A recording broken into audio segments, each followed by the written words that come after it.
Hey guys, welcome back. Today we are going to sidebar into something a little bit more serious, and it's about scamming. Today we're going to talk about red flags, and shout out to Proof and Burl for suggesting this and giving me some information as well on what to really look for. We've got 11 red flags today, just between Discord and in-game red flags, and just basically give you a guide on what to look out for, just to prevent you from getting scammed. First, we are going to talk about the Discord red flags. Now, we are going to be talking specifically around the iRO Chaos Market Discord, which is where a lot of these scams are running rampant. We're not going to talk about the other Discords, just the marketplace itself.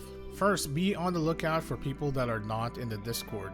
If a seller messages you and they're not in any of the Discord servers you posted on, either you're selling or buying, there is a high chance that he, she, or they are trying to scam you. Most of the time, they have a legitimate Discord account in the server, sniping these these buyers, and they have an alternate account to message that person to sell them something and ultimately scam them.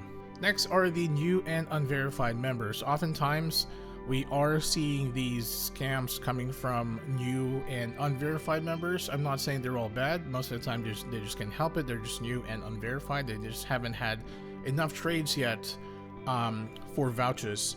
But this is something to look out for. Here are examples of the verified and unverified members, green and red.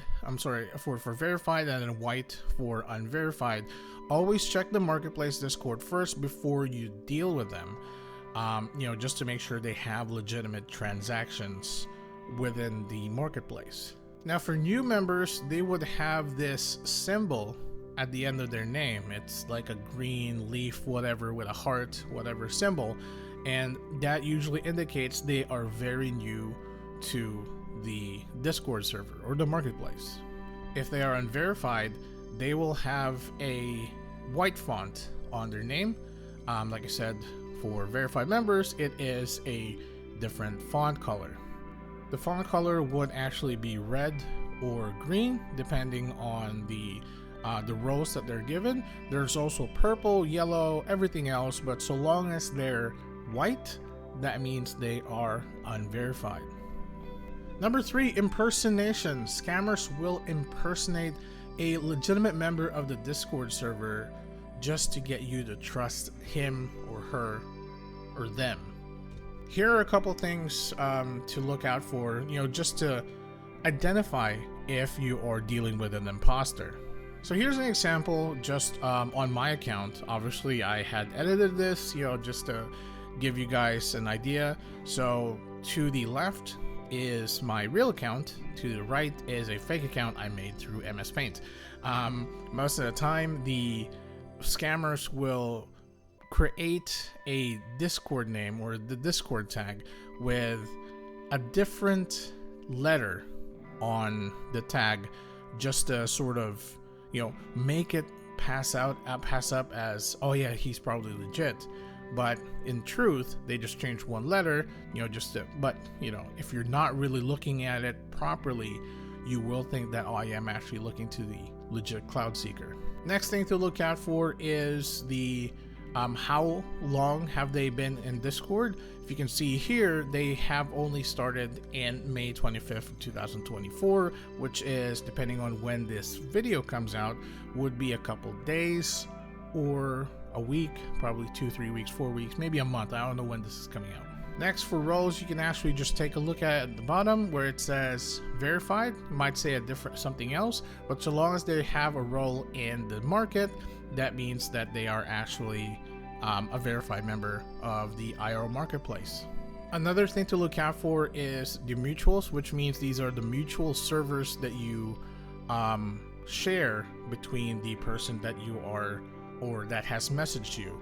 So if it doesn't say anything on mutuals, that means they're not even on any server that you've probably posted the buying or the selling. And last, obviously, the member since. As you can see here, I've been a member since 2017, and I joined the server, the iRO marketplace, since February 13th, 2022. if they, especially with that, when they join the server, that's very important, because that will tell you if they just joined yesterday, a week ago, a month ago, or they've been here for a while. Also, it's really important to check the person that you are dealing with on the legitimacy checker on the iRO Chaos Marketplace, just to see that they are actually being vouched for a proper transaction. But even still, you know, some scammers will go to an extent to try to get vouched first, you know, do a couple of legit deals, and then, you know, suddenly turn around and say, oh, we're gonna do our first scam. And that's usually the process. They try to build trust. So that's something good to actually check, but, you know, obviously do not 100% trust it, just because anybody can just turn around and go to the dark side. Number 4, the fake email verification. Let's say if you're buying an MVP card, and it's natural for people to send a ticket to War Portal just to get their cards verified, just to make sure it's a legit card. And most of the time people ask like, oh, do you have a email verification that this is legit from War Portal? And most of the time they will just create one. You know, it's not that hard. I normally don't even follow this. I don't even ask for the email verification. Once I get the card, I get it. I get an email verification myself, send the ticket, blah blah blah. But obviously, even if they show this, you know, it doesn't really warrant that, you know, they're a legit player, because anybody can just make this. Next, moving on to the in-game red flags, and these are transactions that you can that will happen within the game, and most often than not, this is where a lot of people get scammed, because there's really no paper trail, and a lot of people don't really realize that screenshots are very important, especially when they're sending a ticket. Number 5, the deal of a lifetime guy. Now, if the deal sounds too good to be true, then most often they are. You know, who would fucking sell a gold thief bug card for 1B? Or they might actually just be trying to rush sell something because they need to buy something. But, you know, GTB card is about between 12 to 15 billion. I'm not sure what the prices are now. For someone to sell it for 1 billion, you know, obviously it's it's probably a scam. Number 6, the my computer is old guy. Now, I've encountered this a couple of times when the seller says, oh, my computer is old, I can't open multiple windows because it's just too slow. What we'll do is you give me the 2 billion, I'll log out and I'll, you know, log into another account so that we can do the next transaction, blah, blah, blah. It's 2024, guys. Yes, I know there will still be people who have computers that can't even run Ragnarok or can only run one client, but are you really going to take that chance? Next, the test first guy. Now, this is very common, and a lot of people actually do this. I'm not sure. Most of the time, they're probably not scammers, but, you know, just don't take a chance. You know, don't be too desperate to sell the item that you want to sell to actually hand it over for somebody to test. You know, just with that small chance of them actually buying it. Most of the time, they're just going to run away with it. Number 8, the item first guy.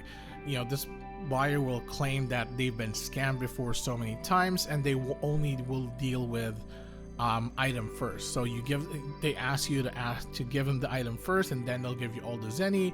You know, even go up to an extent where they will say, oh, you're probably trying to scam me, blah blah blah. You know, they're gonna play on those emotions. But again, you are the seller, you make the rules. Number 9, it's very common, somebody that doesn't show the item on trade. Always ask to see the item before doing a trade,